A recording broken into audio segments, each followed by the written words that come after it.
All right, so when you think about the big global power struggles, what comes to mind? Probably the South China Sea, right? Or maybe the tech race in Silicon Valley. But today, we're going to look at a place that's, well, probably not on your radar. A nation that's suddenly become a huge piece on the geopolitical chessboard. So you've got to be asking, right? How did Bangladesh, a country with 175 million people, suddenly get thrust right into the middle of this showdown between the US and China? Well, the answer? It all comes down to a recent political earthquake and the incredibly high-stakes game that's playing out right now. Yep, you heard that right. We're talking about the new front line of the US-China rivalry. It's happening right now, kind of quietly, in Bangladesh. All right, so let's break down how this all went down.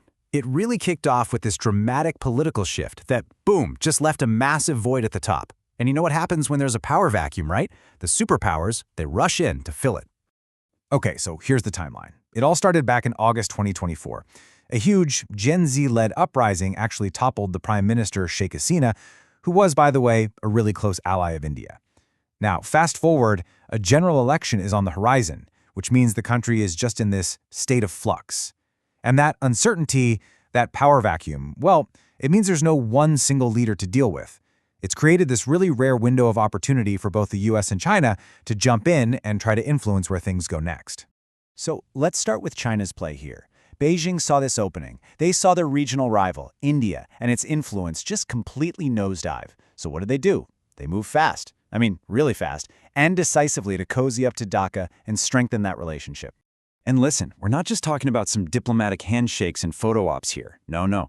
These are real, concrete defense deals. For instance, China's already signed on the dotted line to build a drone factory right near the Indian border. And get this, they're also in talks to sell Bangladesh JF-17 Thunder fighter jets. Those are the ones they developed with Pakistan. So yeah, these are some pretty significant military moves. Okay, but what's really fascinating here is how China is spinning this officially. Their foreign ministry put out this statement, and it's classic diplomatic language. They're basically saying, hey, this is just friendly cooperation, it's mutually beneficial, it's not aimed at any third party. But then they add that last part, nor will we tolerate interference from any third party. And that's a pretty clear warning shot to everyone else watching, isn't it? So you can bet Washington wasn't just going to sit on the sidelines and watch all this unfold. Of course not. The U.S. has launched its own countermove, a big strategic push to offer up alternatives and, frankly, to push back against Beijing's growing clout in the region.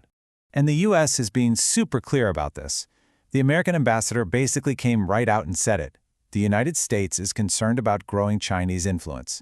They're not hiding it. They're telling Bangladesh, look, we want to work with you to explain the, let's say, risks of getting too close to Beijing. This right here, this shows you the head-to-head competition perfectly. It's like Bangladesh is going shopping for military gear. On one side, you've got China offering a drone factory and fighter jets, and on the other side, the US is saying, hold on, we've got options for you too. And it's not just American stuff, they're also bringing in hardware from their allies. So for the first time, Bangladesh actually has some real choices to make. But the American playbook isn't just about jets and drones. A huge piece of their strategy is something called commercial diplomacy. It sounds fancy, but the idea is pretty simple.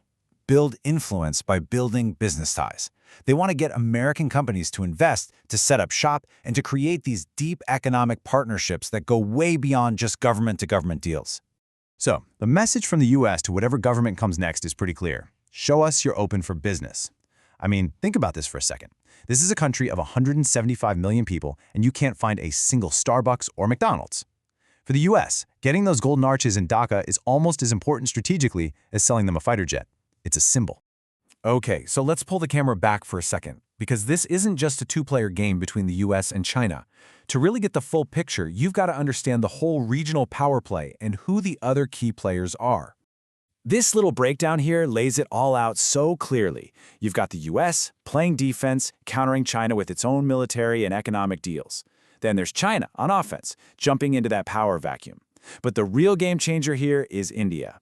Their influence just took a nosedive when their ally, Sheikh Hasina, fled. And that's the whole reason this is happening.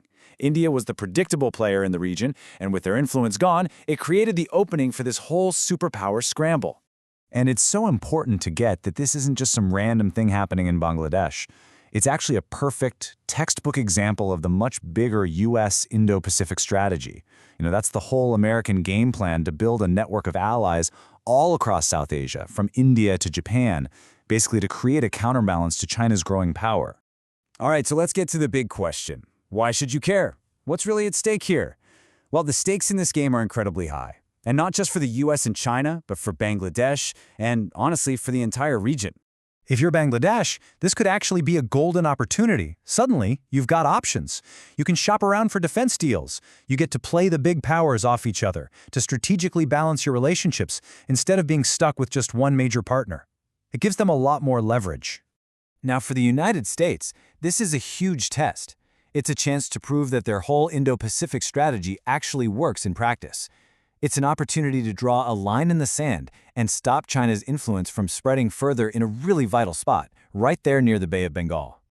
And what about for China? Well, this is a major test of their own ambitions.